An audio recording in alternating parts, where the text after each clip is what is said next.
OK, we have some very urgent breaking news for you. We're hearing from the Metropolitan Police that they have arrested Daniel Khalife, who escaped from Wandsworth Prison on Wednesday.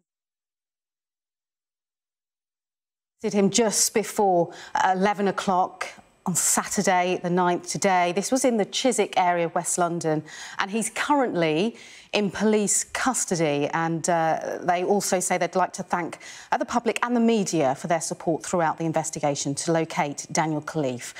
They will provide us with more information on his arrest in due course. But that's the very latest there from the Metropolitan Police, saying that they have arrested Daniel Khalife. He's been on the run since Wednesday. We know that he escaped from prison dressed as a chef in a food van.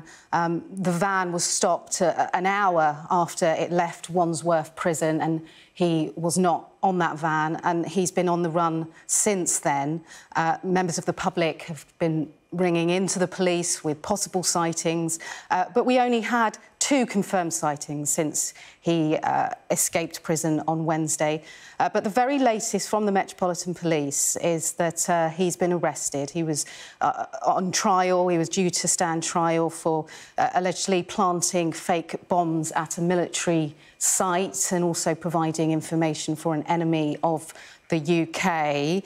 And of course, then we heard this morning that the police had shifted their focus, hadn't they, to Chiswick.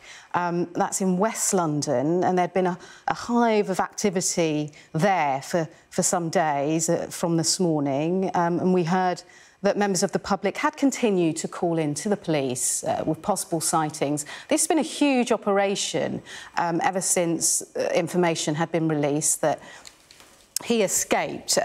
Lots of questions about whether he had indeed had any help from inside the prison, and an official investigation therefore was launched to find out if that was the case.